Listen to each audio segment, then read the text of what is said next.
host of voting systems, and these are the three that they've put forward.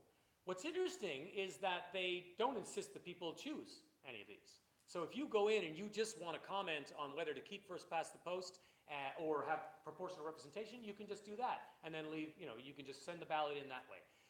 Or let's say you're for first past the post, but it doesn't matter, you can still choose one of the voting system's alternatives. So in that way, even if you end up being the loser on the mandate question, you can still influence the kind of alternative that will get chosen, which again, I think is an interesting choice. Okay, the three choices. MMP, mixed member proportional. Now, this system, it'd be very hard for me to explain. I don't really have diagrams and stuff for you, but I was asked to do something else tonight. Suffice to say that what mixed member proportional does is it tries to combine the system that you already know, single member plurality. So half the seats, let's say, would be elected that way. You'd go out and you'd vote just exactly the same way you do now. The only difference is that on the ballot, there'd be another side. So on one side would be the candidates running for the parties, and you would choose the candidate you like for the local race. On the other side of the ballot would be a list of parties. And so there, you would indicate the party that you like. And that party choice would be how the election officers determine how many seats different parties deserve, right? What would be the proportion of seats? And then we know, of course, under first past the post, that the results don't always match what people have voted. So imagine under first past the post, your party got 30% of the votes, but they only got 15% of the seats. So wow, they're underrepresented. So what MMP would allow is another 15% of the seats to come off the party list. And so now your party would have 30%, exactly what they were supposed to get. So by combining these two elements, local ridings and a party list, you get a proportional end result. Now, the rural-urban PR, what that is that they combine urban ridings that would be elected by STV, the single transferable vote. So this is the system that the Citizens Assembly recommended for British Columbia in 2005, and the province voted on in 2005 and 2009. In STV, it's a multi-member riding. Maybe 5 members are elected. And voters decide everybody who gets elected by ranking them. And so you'd rank your choices, 1, 2, 3, 4. And your party would probably run, 2 or 3 people in that 5-member riding. And if you're a good party member, you'd rank all your party people, 1, 2, 3. And depending on how many quotas you win, what proportion you win, you would win a seat. So in a 5-member riding, it'd be about 20%, right? If you could get 20% of the vote, then you would get a seat. The rural area would be run like mixed member proportional. So there'd be single member ridings and a top-up list for the rural areas, because there have been stated concerns that rural areas, multi-member riding for rural areas might be too big. So you keep the single member ridings, but then to make sure the results there end up being proportional across the whole rural area, you got a top-up list to fix that up. So 2 different voting systems in one electoral polity, right, British Columbia. The dual-member proportional system is an interesting twist. So the province would be made into dual-member ridings. We had that before, right? BC had dual-member ridings up until the 1990s. And these dual-member ridings, you would vote for a ticket of 2 members. Right? So there'd be an NDP ticket, a Liberal ticket, a Green ticket, and you would go in and you choose the ticket that you liked. And the first person on the ticket would be running for the local area. And the person who got the most votes of the tickets, like, let's say the NDP ticket got the most votes, their first person on the ballot would be the local member. But the support for the other tickets would now go into the pot for the multi-member choice. So you'd have a party list. But instead of the party making up the list would be made up of what people had voted in their local ridings. So depending on the proportion of the vote that your candidate got in your local riding, that would determine where they appear on the DMP party list. So this is kind of an interesting twist, because instead of the party deciding the order, the voters would decide the order. Now, I know that's probably not answering all your questions, because it's a very technical question, but I think it gives you the flavor of what the different systems would amount to. All right, who we got up? Get those hands high. Yeah, don't be shy. There we go. I was just trying to think of stable government. I just wondered what system Russia had. So Russia uses what's called a mixed system.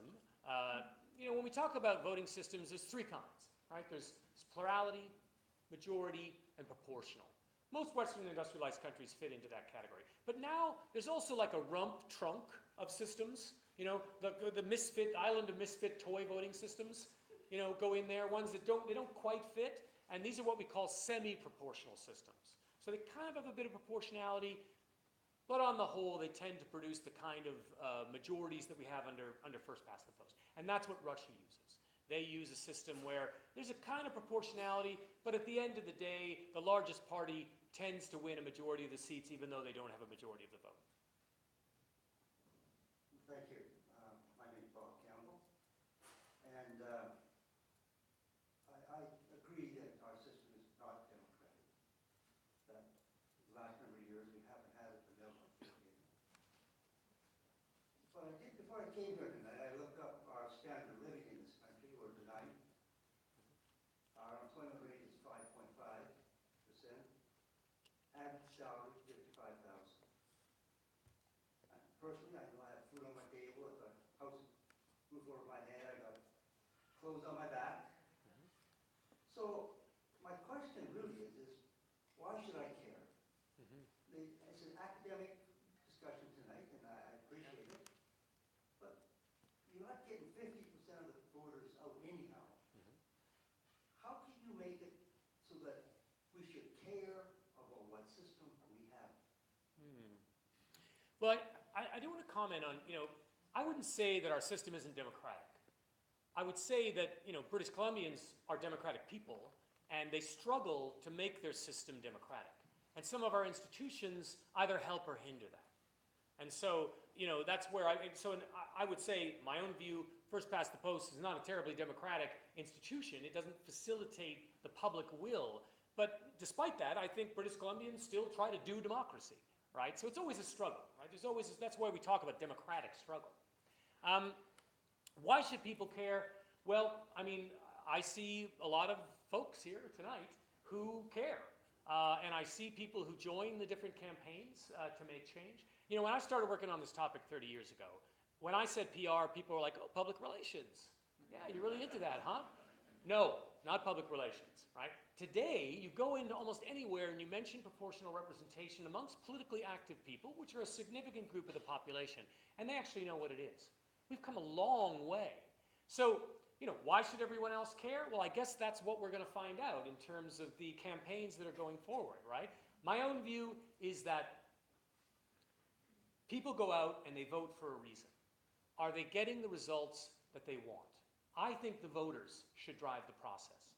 And so that's the way that I talk to people. I say, look, as a voter, do you feel like you're getting what you should get as a voter? I don't like systems, I don't like ideas that say the voters shouldn't get what they want. There's a number of people, in the press who say, oh, if we had a different system, fringe parties could get elected or extremist parties could get elected. Well, I guess, but, at the end of the day, none of that will happen if voters don't do it. So really, it's a question of, what should the voters get? And, I'm a Democrat. I think the voters should drive the process. But, ultimately, you're asking a very value-based question that I can't answer, with research. I hesitate to ask my question because I know Gisela's going to try and take the mic away from me. I would like to see a couple of other choices on our electoral reform ballot here. In northern Canada, we have 3 territories with non-partisan governments. What would happen if we tried to move that non-partisan type system into the majority of Canada, and on top of that, have a compulsory vote as well? That's an interesting question, bit off topic, but yeah, it's an interesting question. Mandatory voting, people talk about institutions in ideal ways. Like, hey, we sat down at a table and we said, gosh darn, what's good for Canada? Let's do it. That's not how institutions come into being, right? Institutions come out of bloody conflict and, unstable situations where those with power are forced to concede some power to those who traditionally don't have it. So it's important to remember that, right? Mandatory voting was introduced in Australia not because it was a lovely idea, but because the political right was being out-organized by the political left. Right? The political left in the early part of the century invented the mass party. The mass party went out and got thousands of people to join the party, and they were getting these people to the polls. And the right were concerned. And so, to try to rig the game in their favor, they introduced mandatory voting. Mandatory voting would force their voters to come to the polls, and thus even the campaign, because they didn't have as many foot soldiers as the left did. Now, I don't necessarily think mandatory voting is such a bad idea. And of course, what's interesting is in Australia is how the tables have turned, right? The right are actually better at pulling their vote today than the left, and now mandatory voting tends to help the left. But so, I mean, you know, I think mandatory voting is not a bad idea. The idea of the nonpartisan government, you know, a lot of people kind of idealize that. It's like, wow, what a lovely idea, forgetting that that's a political choice, right? The nonpartisan governments in the Northwest Territories and Nunavut are a reaction to their financial dependence on the federal government. There would be no economy there without inputs from the federal government. And so what that means is that no one can be outside of the government. To be outside of the government is to be outside of the economy. It's also the reason that we tend to see nonpartisanism at the municipal level. It's not necessarily because it's a choice, it's a reaction to the dependence of municipal government on provincial government. You can't be on the wrong side. You can't afford to be on the wrong side of a provincial government. So, you know, on a run, you know, like right now, a liberal municipal government against an NDP provincial government, because the provincial government controls the purse strings, right? They control a whole bunch of things with municipal government. So your idea, interesting, but I don't think the reasons that they do that way are for the reasons that you might think. I think it has more to do with pragmatism. Hi, okay.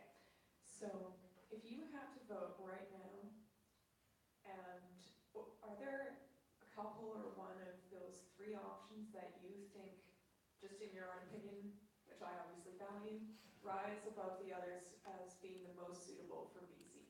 You know, one of the things that I've always found interesting about the voting system community is they often have very strong opinions about systems.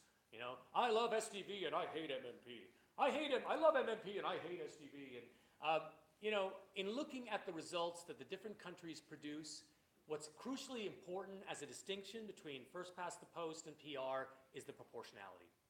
That's what contributes to the difference. That's what contributes to the difference in terms of the competitiveness, the different kind of governing processes. It has everything to do with proportionality. So the test for any system is, to what extent will this system introduce proportionality? And the fact is, any of the systems will introduce proportionality, any one of them. They're all as good as each other, right? The government has put them forward as a response to the critics who have said, we're concerned about rural representation, we're concerned about party lists, we're concerned about having, you know, a recognizable system as an option. Well, those are the three options. The three options fulfill those claimed concerns. But if you care about proportionality, frankly, any of them will do the job, right? That's what's crucial, is that at the end of the day, the results will be proportional. And I don't, you know, the system wars is not really, I think it's overblown. It's, you know, people impute, you know, a lot more power to the minutia of the systems and not enough to the kind of big picture seismic changes that a proportional system makes as compared to first past the post. So if you were a betting man come the next federal election, do you think Premier Mr. Trudeau will wish he'd not reneged on the promise to introduce PR? Well, I mean, you know, when I started working on this topic 30 years ago, I told people, if voting system reform comes around, grab it, because it'll never come back. Boy, was I wrong. And I've been delighted to be wrong. You know, the previous era, you know, the era before the 1990s, voting system reform was very rare. In Western industrialized countries, there was not a single voting system reform at the national level from, you know, the 1940s to the 1990s, barring France. France was the only exception. So it was very, very rare. Political elites were never going to open that Pandora's box. But it keeps coming back, and I think there's a reason it keeps coming back. It is responding to a politically changed Canada. You know, we're not like we used to be. You know, things have changed. Canadians have changed their expectations about politicians, about government, and the party system has been struggling to respond to what Canadians want. That's why we saw the fracturing of the Progressive Conservatives and into Reform and then back into a new Conservative Party. It's why we've seen the Green Party break through in PEI and Ontario and British Columbia and federally. It's because these changes are real. And the attention to the voting system is a part of that. You know, in Europe, you know, people often say, oh, PR, that'll create a whole bunch of parties. Except that the increase in parties preceded the adoption of PR in most Western European countries. It was an increase in the party system that drove the desire to change the voting system, not the other way around. And that's what we're seeing here. What we're seeing here is pressure from voters to increase their choices, right? Pressure from voters to see their votes count in parts of the country where they don't traditionally count. So, I mean, will Trudeau come back to it? I don't know. It seemed to me that the federal Liberals got interested in voting system reform when they fell into third place for the first time in the history of the country. That was a motivator, right? They got back into power with majority government, which was a bit surprising, and that was a demotivator. So, you know, I mean, we'll see. Sorry, that was one, but it went away. Gonna get your exercise tonight. I was just wondering, the New Zealand example, did the Maori anticipate that their representation would go up, and did they campaign in favor of it? And whether or not that did happen, do you see that happening in British Columbia with that evidence? Right. Well, of course, one can't know what will happen in the future. I mean, you know, we can try to say to what extent can comparative experience give us some insight into what occurred there, and then we can try to say, well, to what extent, you know, do similar conditions exist here? I mean, they've got an Indigenous population that was underrepresented. We've got an Indigenous population that's underrepresented. What are some of the reasons that they're underrepresented? You know, lack of economic power, lack of influence in the traditional power brokers, lack of access to the networks of power. You know, that was similar in New Zealand, that was similar here. But one of the factors in New Zealand appeared to be the lack of competition, right? The inability of other parties to create what we call a contagion effect.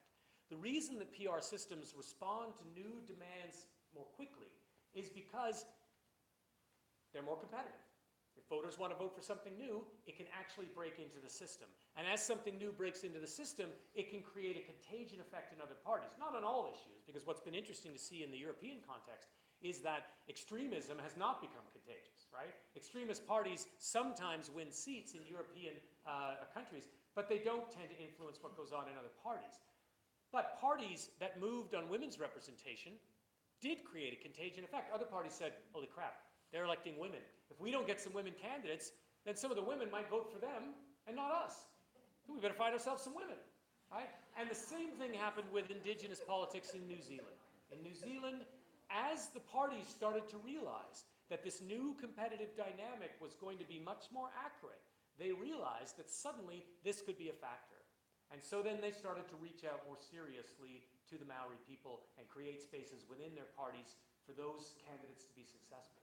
And what that meant was that actually there was a greater diversity of views on their issues, right? So Maori who were in the National, the right-wing party, Maori who were in the Green Party, Maori who ended up in the Maori Party, which was a party that came together, won some seats, and now has not won any seats. So we saw something come and then go. But nonetheless, what didn't change was the level of representation. Here's an interesting factoid. Canada faces some very unique challenges with Indigenous representation. In New Zealand, the Maori are a very homogenous Indigenous group, Maori. But in Canada, of course, all different groups, all different traditions. And one of the challenges that we see is some people say, well, under first past the post, we do see some Indigenous representatives elected near their, where they live in areas that they're concentrated in the north. And that's true, though not very much. But a majority of Indigenous people in Canada actually live in urban areas. And so how will that group find its voice if they want to, right? If they want to make indigeneity something that they think needs to be mobilized into politics, well, under first past the post, they'll be swamped in urban areas. So yes, I could foresee a proportional system offering new incentives for those voters to be able to register their support for a unique politics under a proportional system precisely because it's more competitive. And then, of course, as some parties start to lead, one would hope that other parties would follow. Yeah, I heard the criticism of the government that they haven't done enough work on figuring out how each of the systems will work exactly before bringing the ballot to the public. I've heard mention there should be an explanation if electoral boundaries are going to be changed, that sort of thing. Do you have a perspective on that?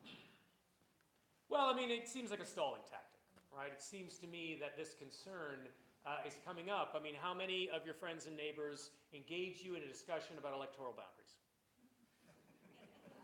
I mean, there might be a few of you, because I imagine some of you are really political, right? You know, chatting over the fence about that boundary. Whoa, you know, that's something you might do over a coffee. But come on, are you the typical people? You're out here at a meeting on voting systems. You're obviously unique. But the general public knows very little about how any of our electoral institutions work. And that's not a criticism. I don't expect them to know. I don't expect them to know the minutiae of something they use once every couple of years. They're busy. They've got lives.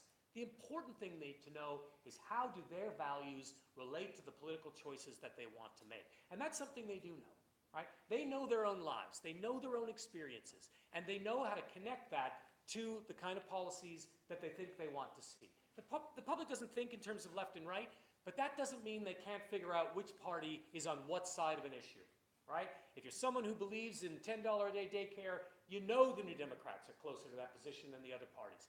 If you are a lock 'em up, you know, crime and punishment kind of person, you know the Conservatives are the party that is closest to that. So, you know, the idea that we need to have a full map of where the boundaries will be, who's that important to? That's important to the parties, right? The parties want to know how a new map will affect them competitively. Fine, I've got no problem with that. That's the role the parties should play. The parties should be the groups who are in there making sure that the system is fair, that it's following its own rules, that no funny business is going on. That's why these systems work as well as they do, right? Because we have these overseers. We have got independent election officers, we've got the media, we've got the parties. And so the process that the government has promised for the creation of the maps for a new system, if one is adopted, is that we will use the traditional method in British Columbia, which is the Independent Boundary Commission. An Independent Boundary Commission means that you don't need to worry that the government will just sit in there and draw the boundaries to benefit the government. No, we'll have a judge, we'll have some experts, maybe even a few academics, who will be asked to come and review what the boundaries would be.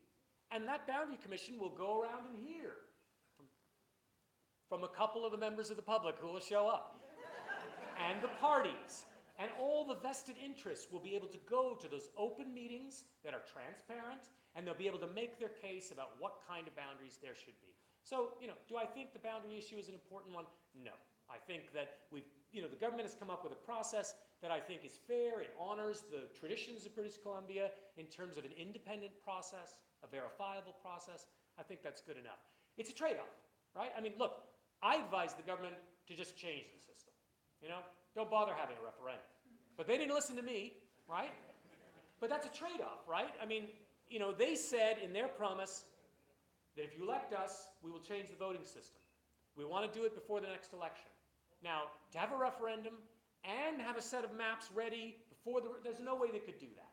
So I think that the trade-off that the government has come up with is a fair and equitable one in terms of the kind of typical political bargaining that has to take place in politics. Is there a correlation between GDP, government debt, and proportional representation? Because there's less policy swings in proportional representation?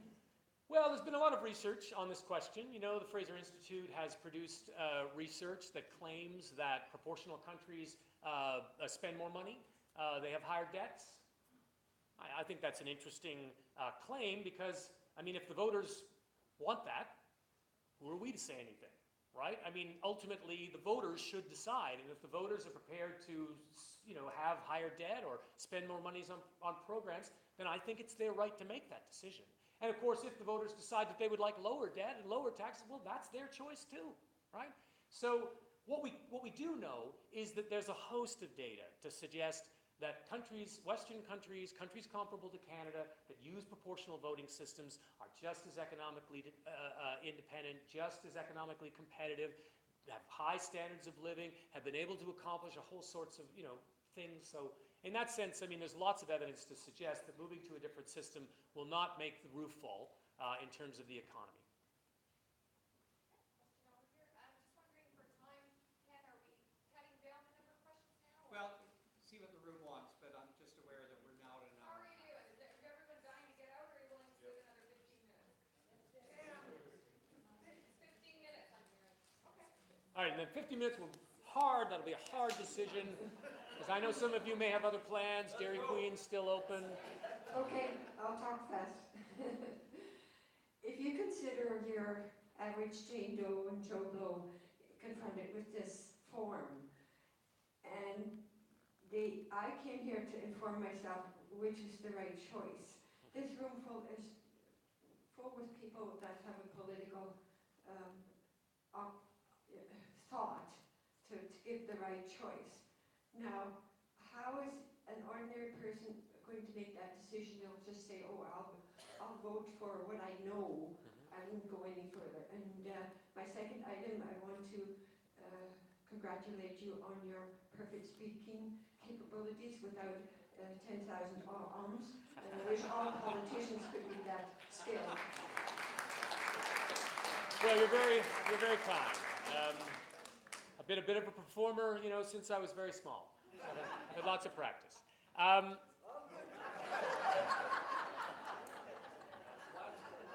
that come from? Okay, so what do people need to know?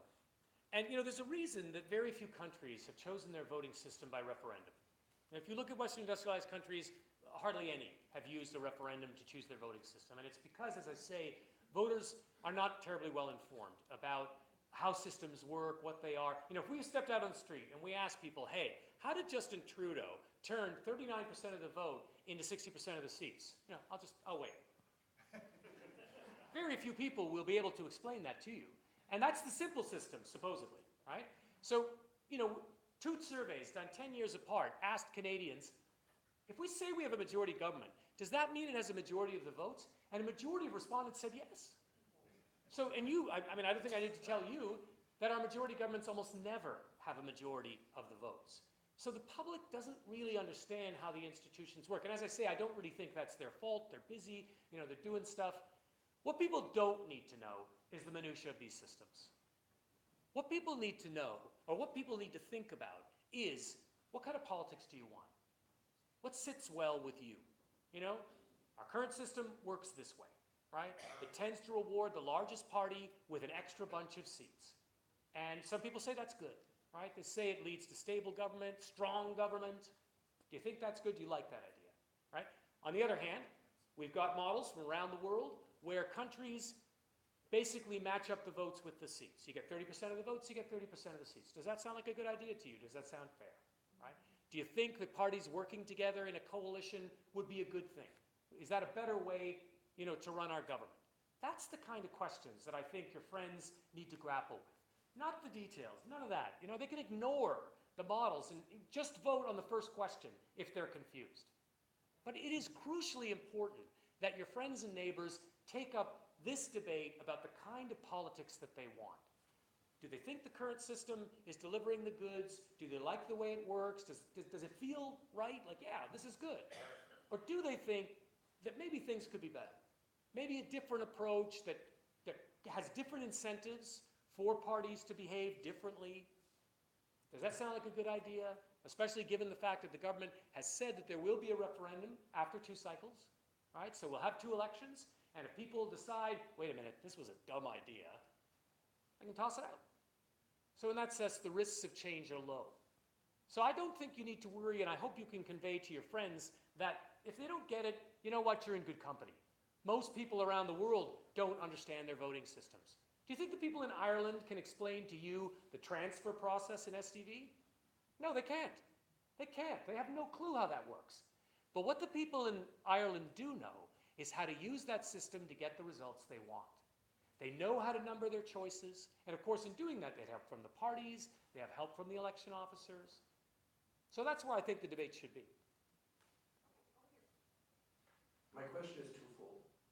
First, should the referendum pass, how long will it take for our government to give us all the details of it and be able to implement PR for the next election?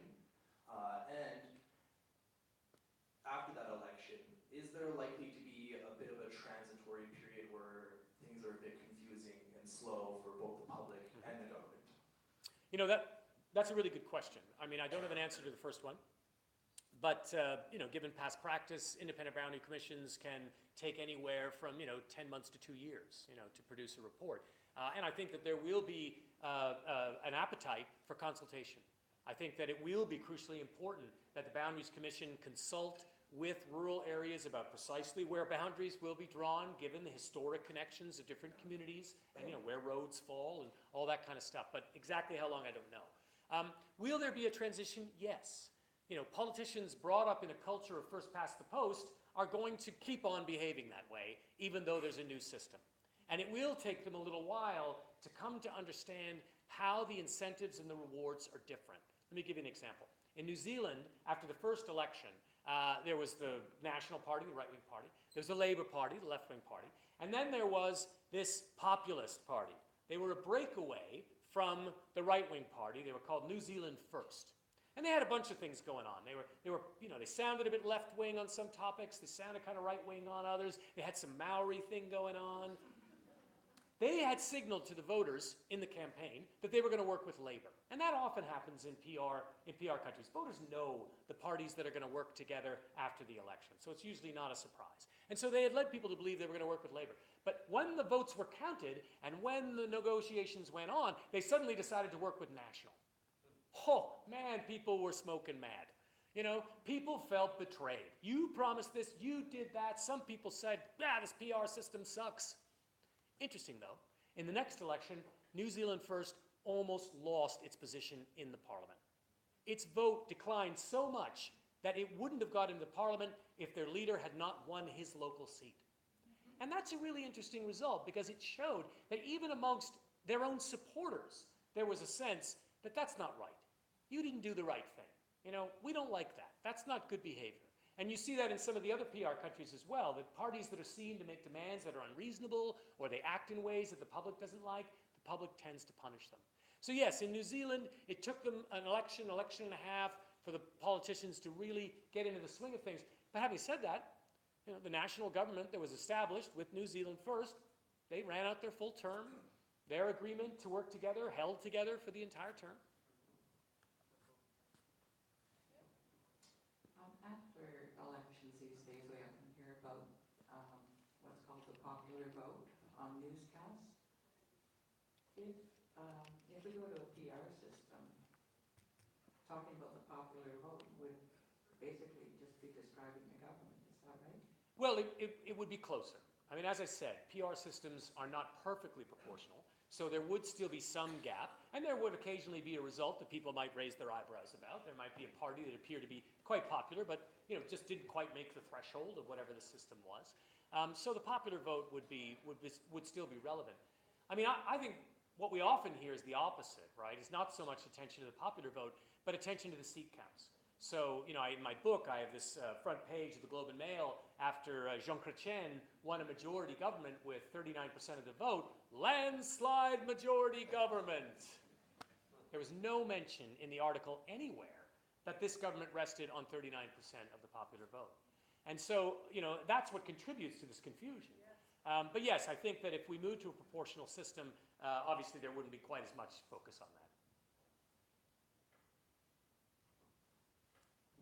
Thank you for your insights. I just wanted to ask that in the past we've had some referendums conducted and then be thoroughly ignored.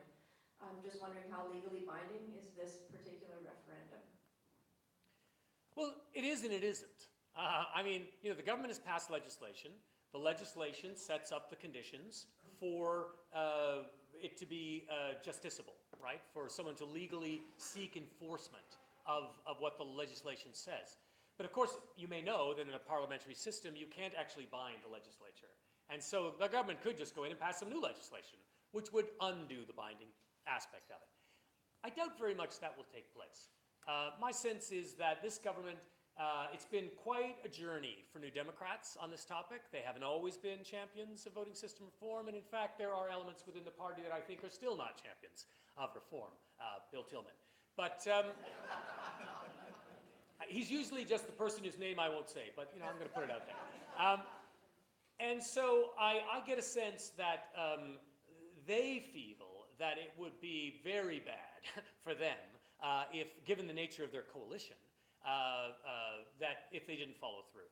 So I would be very surprised. I think that if the results are over 50% for a proportional option, then providing the government stands long enough to introduce the legislation and get the new riding boundaries, BC would be voting with a proportional voting system after that.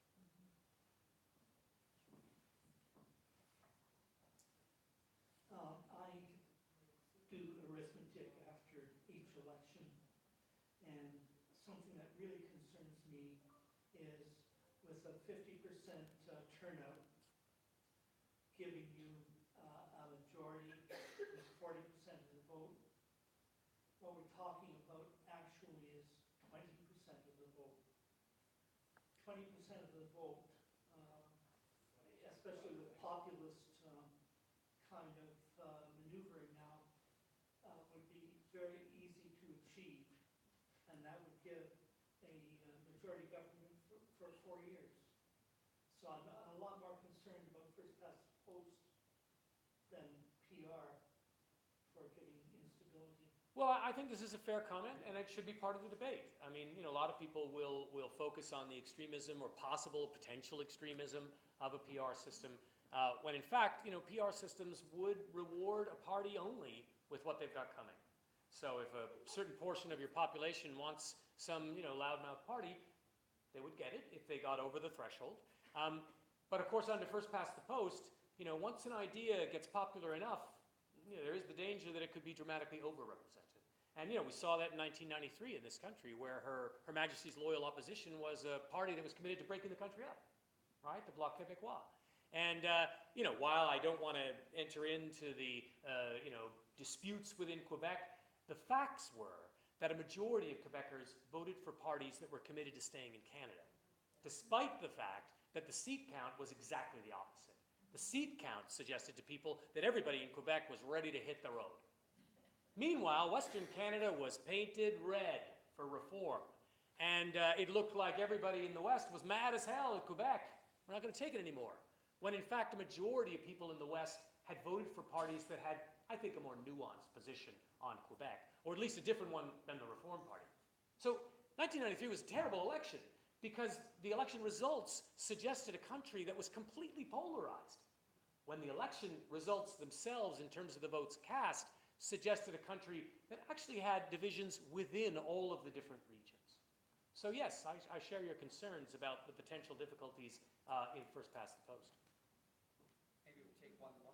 One more question? That's what you're calling for, Ken? How many questions were left? How many people wanted to ask a question? How many were left? I've got the mic. Hang on to it. Was there any?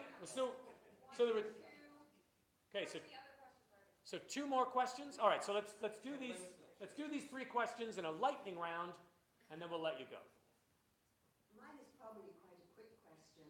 Are there any statistics to show that with these countries that have proportional representation, that the younger people are more likely to vote in their elections than they seemingly do in the ones we have? That is a really good question, and I don't have an answer for you right now, but I'm going to go and look at that, because I think that's a really good point. What we do know from looking at proportional countries is that they often have more robust systems of youth mobilization. So to give you an example, in Norway, there's the Storting, that's the legislature. And across the street from the Storting is a smaller version of the Storting. And every single high school student spends a week in that smaller version of the Storting, pretending to pass legislation, working with different parties, going over to the Storting to see how it's really done. I think that's excellent. regardless of what you think about PR or not, I think the idea of bringing young people directly into the political process and exposing them to it and giving them a taste of it is the best way to make them voters for life. I think it's interesting that in the PR countries, they have, I think, more of these kinds of efforts than we've seen in the first past the post countries. Hi. With this ballot setup, would this not essentially come down to what this gentleman down here was saying, that you have a voluntary vote of the population, whereby, assuming that the first vote passes, you then have three options, at which point they could all be, say, 33% or something around there. Thus, the minority is dictating a change to the majority. Good point. What the government has done, and really they've become quite voting system aficionados, the second part of the ballot is a ranked ballot. So, you wouldn't just say, oh, I just like this one, right, an X approach, because what could occur is exactly what this gentleman suggests, right? Well, what would happen if 34% liked one, and 33 another, and 33 another? The plurality wins. So the government said, no, we'll let you rank your choices. So then, you'll put a number one by the one you like, and the choice that has the fewest number ones would drop off the ballot, and then those ballots would be redistributed based on the second choices that were marked. Basically operating like a leadership vote does for the political parties, or when candidates are chosen for political parties, that's what they do. They keep running a ballot to see who can get a majority. So the government has thought of that, and there is a proviso in there to assure that the choice that would be made would also be a majority choice for the actual system that would be used. Thank you. I'll try and ask this clearly. However, it's regarding the opportunity to rethink this after 2 election cycles. So assuming that there is a change come the fall, regardless of which of those 3 options are then put into action, when the chance comes in 2 cycles to review this, is the option between the option chosen and first past the post? Is it as simple as that? Yes, that's it. Thank you. I don't know if everybody understood that, but basically, I've heard this question. We got this question last night in Penticton. People thought, well, maybe they could have a do-over and re-choose a different PR system. But I think what the government is promising is that, try it out for two elections, and then you can either keep it or you can trade it for what's in the box, right, which would be first past the post. Marvelous engagement. We've got a couple of housekeeping things to do, and a presentation to make, and then I'll invite you to express your appreciation to Dennis. For those who have not done so already, and if you are prepared to commit to voting for PR in the forthcoming referendum, I invite you to sign the Fair Voters Pledge, which is on the table outside the door. And also, if you're willing to receive the occasional email from us at Fair Vote Kamloops, please check that column. Also, if you're willing to financially support our work, we would appreciate it, and we do require that support.